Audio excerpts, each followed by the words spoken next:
오늘 이 아침에도 우리와 함께 하시는 주님의 은혜가 넘치기를 소원합니다. 함께 묵상하실 말씀은 이사야서 8장 9절에서 22절 말씀입니다. 같이 이 말씀을 읽겠습니다. 너희 민족들아 함성을 질러 보아라. 그러나 끝내 패망하리라.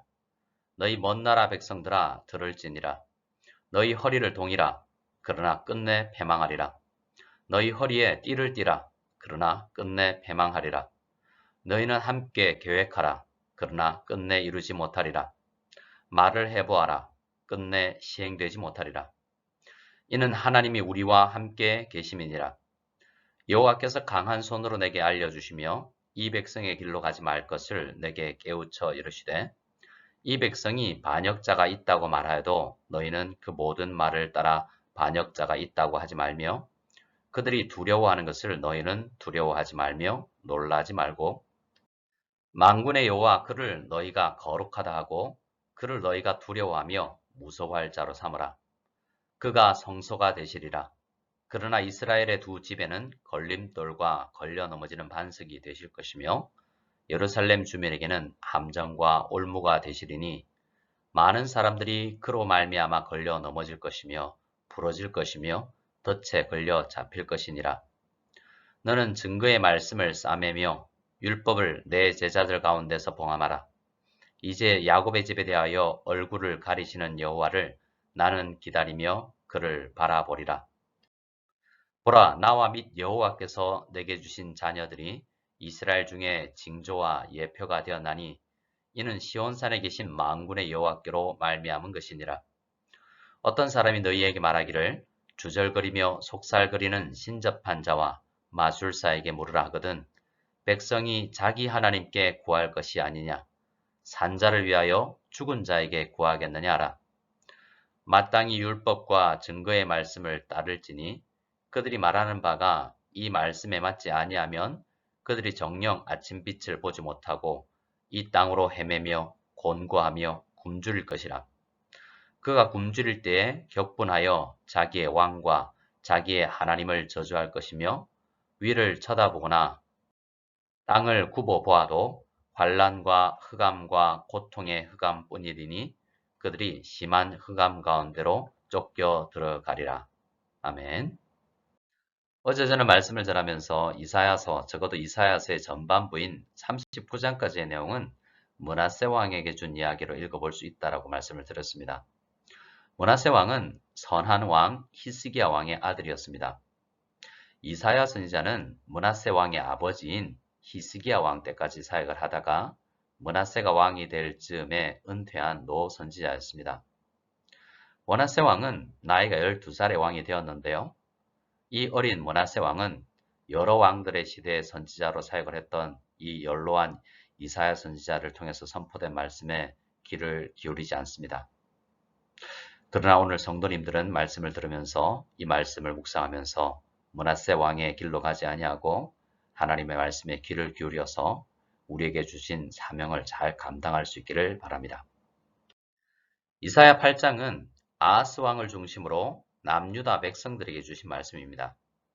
당시 아하스 왕은 북쪽에 위치한 두 나라인 북이스라엘과 아람 연합군의 침공이라는 어려운 문제에 봉착해 있었습니다. 7장 2절 말씀에 의하면 왕의 마음과 남유다 백성들의 마음이 숲이 바람에 흔들림같이 흔들렸다라고 했습니다. 그만큼 그들은 이 문제를 큰 문제로 인식했던 것입니다. 그러나 성경은 이야기합니다. 아무리 거센 풍랑도 아무리 큰 문제도 우리 주님보다 크지 않다고 말입니다. 성경에서 전쟁을 앞두고 마음이 흔들린 이유는 실제 상대방이 강한 군사력을 가지고 있었기 때문이 아니라 그들보다 강하신, 그 적군보다 강하신 하나님을 믿지 못했기 때문이라고 지속적으로 이야기합니다. 이사야 선지자는 9절과 10절에서 이렇게 이야기합니다. 너희 민족들아 함성을 질러 보아라. 그러나 끝내 패망하리라. 너희 먼 나라 백성들아 들을지니라. 너희 허리를 동이라. 그러나 끝내 패망하리라. 너희 허리에 띠를 띠라. 그러나 끝내 패망하리라. 너희는 함께 계획하라. 그러나 끝내 이루지 못하리라. 말을 해보라. 끝내 시행되지 못하리라. 이사야 선지자는 지금 무슨 말을 하고 있습니까? 아무리 강한 나라들이 연합을 이루고 군사훈련을 하고 정신무장을 하고 치밀한 계획을 짜더라도 결국 남유다를 무너뜨리지 못한다라고 이야기하고 있습니다. 그러면 민족들이 힘 모아서 힘을 합쳐도 아무리 치밀한 작전을 전략을 짜도 남유다를 이기지 못하는 이유가 무엇일까요? 이사야 선지자는 10절에서 말하기를 이는 하나님이 우리와 함께 계심이니라 라고 말합니다. 오늘 10절에서 한글로 풀어서 이야기를 하고 있지만 원어로는 임마누엘이라고 되어 있습니다. 지금 이사야는 아하스 왕에게 임마누엘의 하나님, 다윗 왕과 약속하신 하나님은 변치 않으시고 남유다를 보호하시며 함께하고 계십니다 라는 것을 강조하고 있는 것입니다. 임마누엘의 약속은 남유다의 왕들에게만 주어진 약속이 아닙니다. 우리 모든 그리스도인들에게 우리 예수님께서 약속하신 것이죠. 복음서에서 세상 끝날까지 함께 하시겠다라는 약속을 사도 바울은 이렇게 고백합니다. 만일 하나님이 우리를 위하시면 누가 우리를 대적하리요? 아멘. 성도 여러분, 오늘도 우리 주님께서 우리와 함께 하신다는 사실을 잊지 마시길 바랍니다. 이렇게 이사야 선지자가 강하게 주장하는 것은 그만큼 이사야 선지자 자신이 강한 확신이 있다라는 것일 것입니다. 그러면 이사야 선지자는 어떻게 이러한 확신을 가지게 되었을까요? 11절에서 이렇게 이야기합니다. 여호와께서 강한 손으로 내게 알려주시며 이 백성의 길로 가지 말 것을 깨우쳐 일러주셨다라고 말입니다. 하나님은 강한 손을 가지신 분으로 묘사가 되고 있습니다. 사실 하나님은 영이시기 때문에 손과 발이 없으시지만 그분이 강한 분이시다라는 것을 우리에게 알려주시는 것입니다. 하나님은 자신을 나타내시고 사람들은 하나님을 알게 되면 그 하나님을 아는 지식으로 인해서 성도들은 강한 힘을 가지시는 것입니다. 특별히 우리 하나님이 강한 손을 가지신 분이라는 것을 깨달을 때 우리도 담대하게 이 세상에 맞설 수 있게 되는 것입니다. 사람들은 세상을 살면서 무엇을 두려워하고 무엇을 두려워하지 말아야 할지 잘 판단하지 못하는 경향이 있습니다. 이러한 경향은 많이 배우고 사회 경험을 많이 해도 마찬가지입니다. 세상 가치관과 세상의 세계관으로 세상을 바라보면 하나님이 두렵지 않게 됩니다. 세상의 것들이 오히려 두렵게 되죠.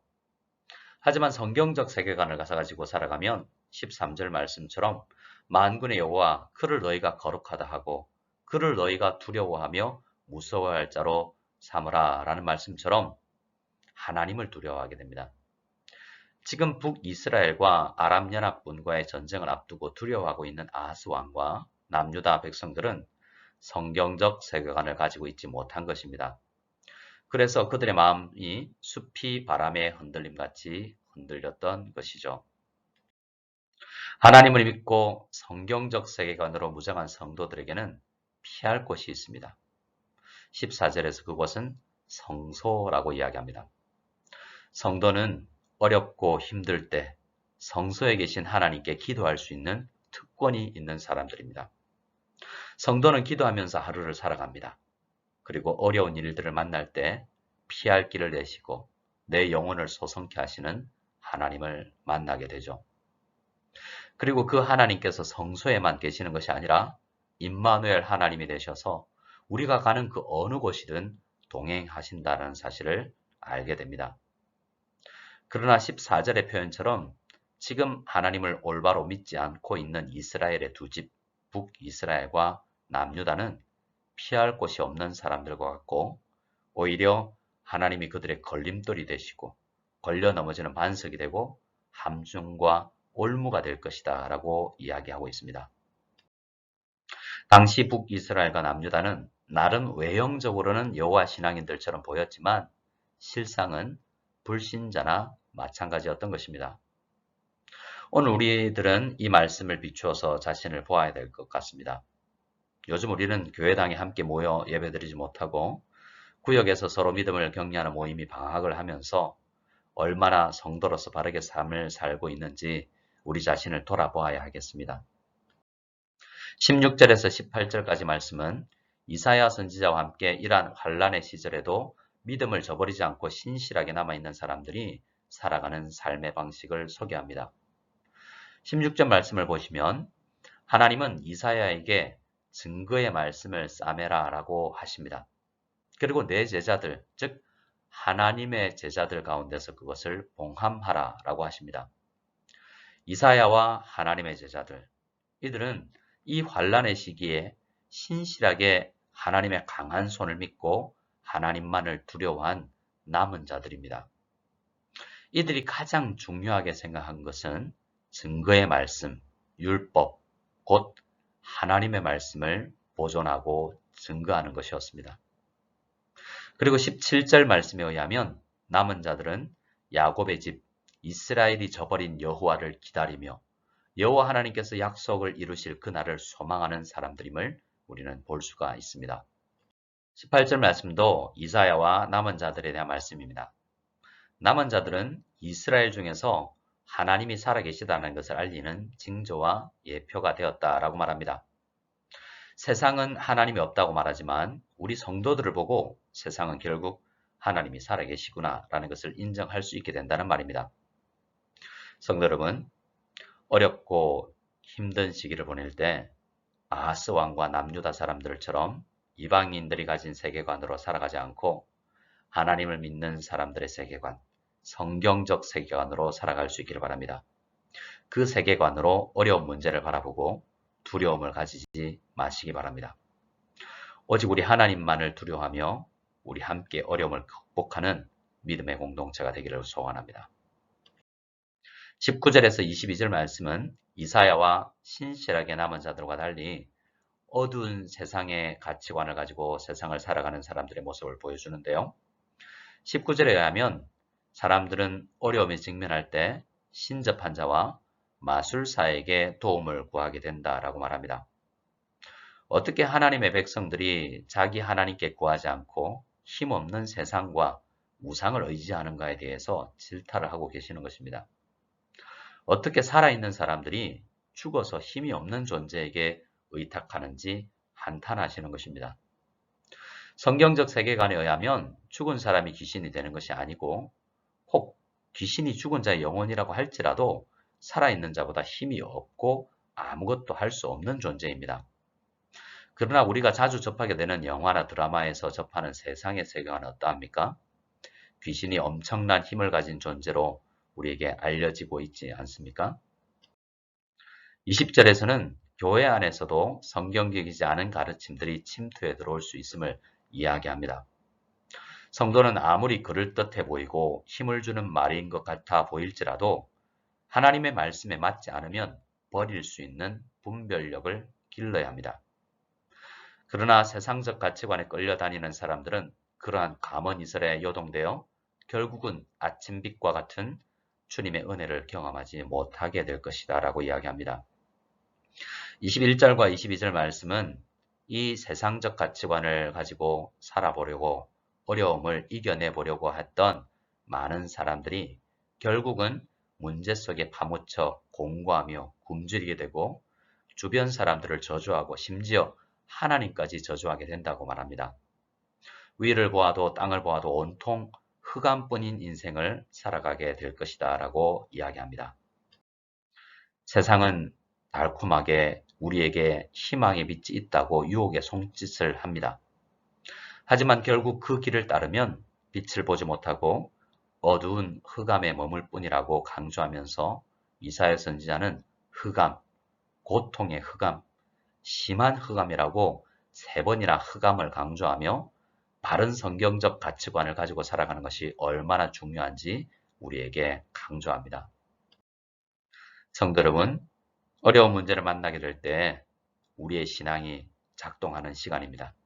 그것을 잊지 마시기 바랍니다. 평소에 하나님을 아는 지식에서 자라가시기 바랍니다. 세상이 아무리 연합하여 하나님을 대적해도 우리 하나님과 함께하는 성도들을 해치지 못할 것입니다. 우리 하나님은 임마누엘의 하나님이십니다. 날마다 증거의 말씀, 율법의 말씀을 붙잡고 살아가는 우리가 되었으면 좋겠습니다. 하나님의 백성들은 자기 하나님께 구할 수 있습니다.